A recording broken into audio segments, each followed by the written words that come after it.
Hey there, everybody.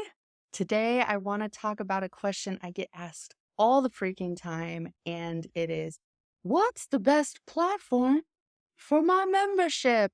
Now, real talk, the real answer is, well, it depends, but nobody really likes that answer. So let's jump into how a community growth strategist suggests that you choose your platform, right?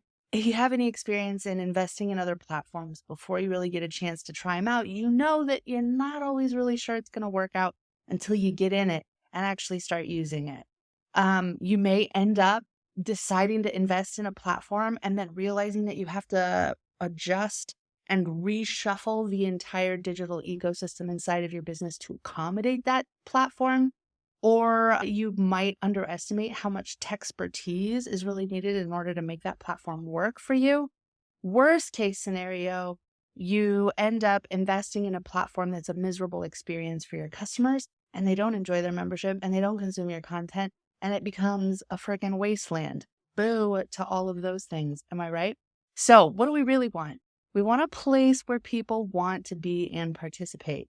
We want your platform to integrate and play nicely with the other tools inside of your digital ecosystem. We need to have trust that it will do its job, right? We can't constantly be paying attention and making sure that things don't slip through the cracks. And most of all, we want to make sure that it reduces your workload and technological burden. You're going to all the effort to create a membership in a community. That in itself requires your time, your energy, and your focus. Let's make super duper sure that any technology or tools that we're adding to the stack actually reduce your workload and don't end up creating just this massive to-do list of things that you need to do in order to keep the platform running, right? Boom. So there are 3 mistakes I really see people make when they are diving into deciding what platform is best for their community. First,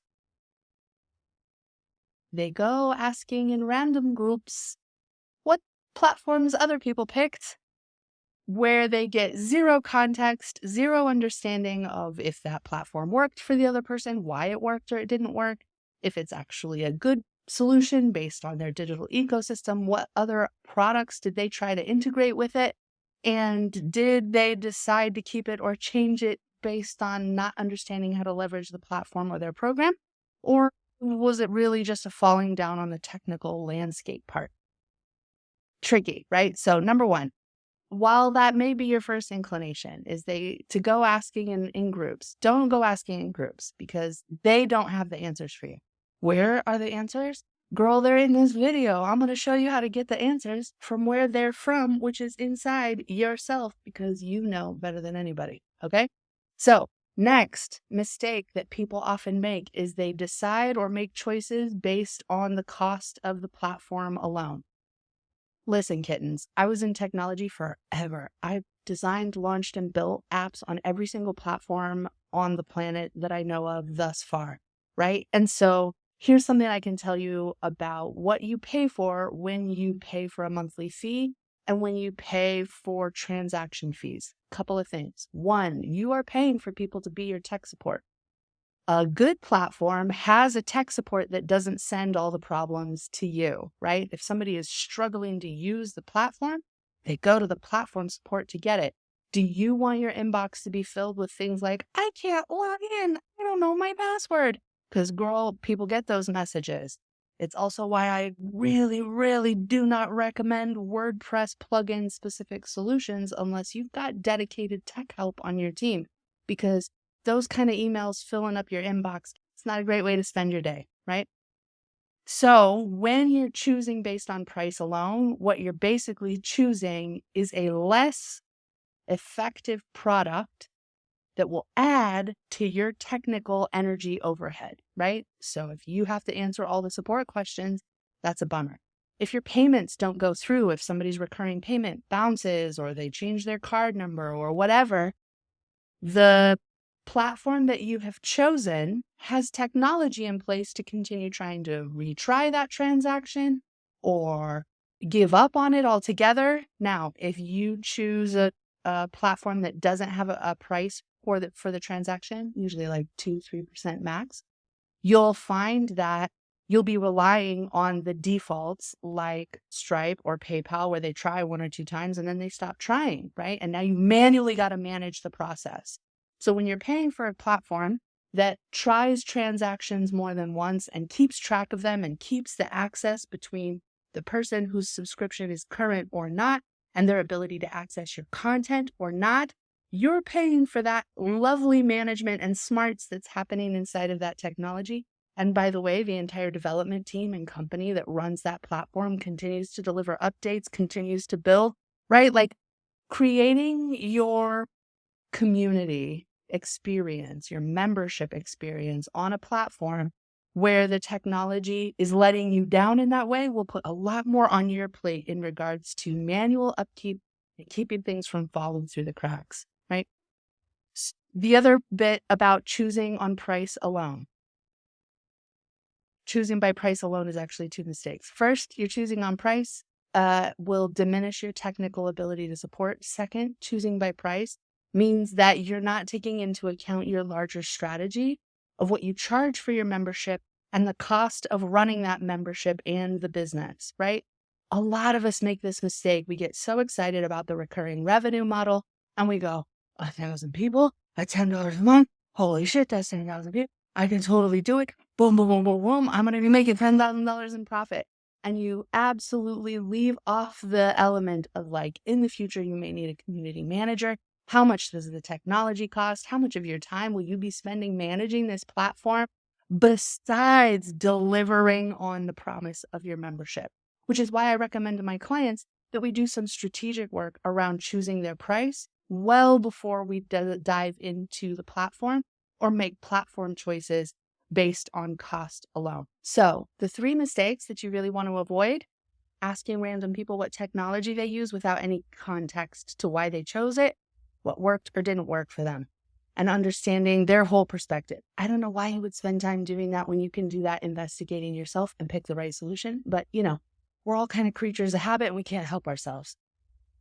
Just between you and me, everybody asks as soon as they start thinking about their membership, what platform they should put their membership on. And as a strategist, it is the worst question you can ask. It's not a useful question. In fact, it's not a question that we want to decide until we're further down the road and we've established some things inside of your community about where it's going to be, how it's going to integrate, what are the priorities, what's the membership experience that you're really hoping to create. Without answering those questions, anything else is really just going to be an educated guess. And we can all have our favorites. Believe me, I got my favorites. And we can make recommendations that we're accustomed to or ones that we've seen or platforms that we've been on. But choosing the right platform for you and your membership is so highly subjective that I don't recommend jumping into other Facebook groups or even really worrying about it until you're a little bit further down the road and you've got the core bit of your membership experience already planned out. So avoid asking random people. Don't choose on price for the platform because it will affect how much support that you get if things go wrong, right? So if you're looking to set it up on your WordPress platform because you've already got a WordPress thing and you might as well keep it in-house, cool. But make that choice knowing that you're taking on technical debt and customer support debt that you need to fill in the blank for somewhere down the road, either with support or customer service or probably both. Whereas a technical platform often has those things built in and actively working on them. And so you're at a better odds of getting success for your customers and creating a better experience and taking a lot of debt off of yourself. And then don't choose on price based on what you think you're going to spend or what your membership is going to bring in for you, right? If I'm pricing my membership at $10 a month, why would I pay for something that's $200 a month, right? Mistake. Consider the membership experience, the value of your membership, your pricing strategy, all of that, and then decide where you will put your platform because it will serve you better and longer. I can't tell you how many memberships hit around 600, 1,000, 1,500 members and suddenly realize like we kind of got to level up our technical game here and go somewhere more sophisticated. And so many people do that because they kind of start out quick and dirty. And a migration is an investment, time, energy, and expense. And if you don't have to do it because you plan well in the beginning, why wouldn't you? Not to like, people have migrations. It's okay. It happens to the best of us. I don't know any business owner who has not migrated things several times in their experience. Okay, so let's get back on track. Now, when I first started out in design, we didn't have website builders like Squarespace or anything like that. I don't want to give away my age, but I was one of the early age, like hand coding in Dreamweaver back in the day. And when all of these build in the browser tools began to emerge, I thought I could abandon my regular design process of deciding the content, deciding the images, and then creating the container to put them in the website. I thought I could throw all that away and just get right to work inside of a tool like Squarespace. So I would open up Squarespace and I would put up a template and I would be like, oh, there's an image. What image should I put in that one? Oh, and there's a text box. I guess I'll type this text in there and headline and trying to think about it and making it fit the design perfectly. I did that for about a week before I realized that I was spending an inordinate amount of time futzing around with the design in the browser, that the outcome of my work was actually subpar because I was designing to the container instead of creating my content and then making the container do the work for me. I kept just relying on the template to do the work. And I was spending so much more time actually designing in the browser than actually getting the implementation done and built. So what does that mean in your particular context? This is why I'm not a fan of asking what membership platform early on as you're building or planning your membership is really the right question. Because when we decide, okay, I'm creating a membership, next thing I'm going to do is I'm going to sign up for this tool. And we crack open the tool and we're going, okay, how's it work? How am I going to put my stuff in here? We design to the container of the tool rather than getting the tool to serve us and our vision for our membership experience. The differentiation of those two things at this such an early stage in your membership planning is an absolutely divergent path in where your membership will go and how it will work. So this is why I really caution you to think about your membership experience. What is the strategy? How do you want people to come and consume content? How does this integrate with your larger business ecosystem? What is your pricing strategy? How will you get members? How will you make sure that this membership is financially viable before you go all in and spend a lot of time, money, and effort, right? It's why we don't design to the container. We create the experience and then we find the right tool to deliver that experience to our members. Just something to kind of think about. If you're trying to decide what platform is best for me, these are the questions that I will ask you as a community growth strategist. There's basically 5 particular areas that I'm interested in when it comes to the ecosystem that you currently have inside of your business. Where is your sales page going to be? Where do your core communications happen? On your email list? Where are you currently keeping track of everybody in your world and what level they are inside of your business? This can be a CRM. This can be your email manager. This can be a Google spreadsheet. It can be all kinds of things, depends very much differently on each person. Where are your sales pages currently held? If you currently have created sales pages and you've got all the tech set up, why would you go and find another tool and try and rebuild the wheel on that tool if you have a place where it works? If you don't have a place where it works, then we know that the tool we're going to go pick needs to make sure that it has robust sales page, technology, design, funnel building that will work for your community strategy, right? Some of us are like, pop it up, get people in it, we're good to go. Others really want to create a cohesive marketing strategy around their membership to help it grow. And those people need to have the technology figured out in a broader way, which means understanding where their technology currently stands before going and picking another solution. So where's your sales page? Where are your core communications happening? Where is your payment going to be processed? Your payment being processed is often deeply connected to the next item on our list, item number 4 out of 5, which is how is access controlled? So if something goes wrong on the payments, does the list of clients that you currently have and how you manage them reflect that? And is access to your offer controlled by that information? Are those things communicating all the way back to the sales page? Because payment process is managed to the sales page. So all those things have to play nicely together. And then we've got our fifth option, which is where most people are thinking when they're considering their tech platform, which is, where is this service delivered, right? We've got 5. The sales page, core communications, payment processing, access control, delivery of service. Now, delivery of service, people often go, okay, I'm just going to pick a platform and that's where I'm going to send my stuff. But what you may not realize is that service delivery actually encompasses Zoom calls. Are you meeting in person? Are people going to be chatting? Are they going to be in a group? Or is there going to be comments? Things like that, right? In addition to, is there course content? Are there going to be replays? Are there going to be ways that you progress through the content?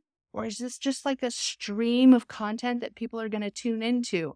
Is your content dripped out little by little when people join their membership?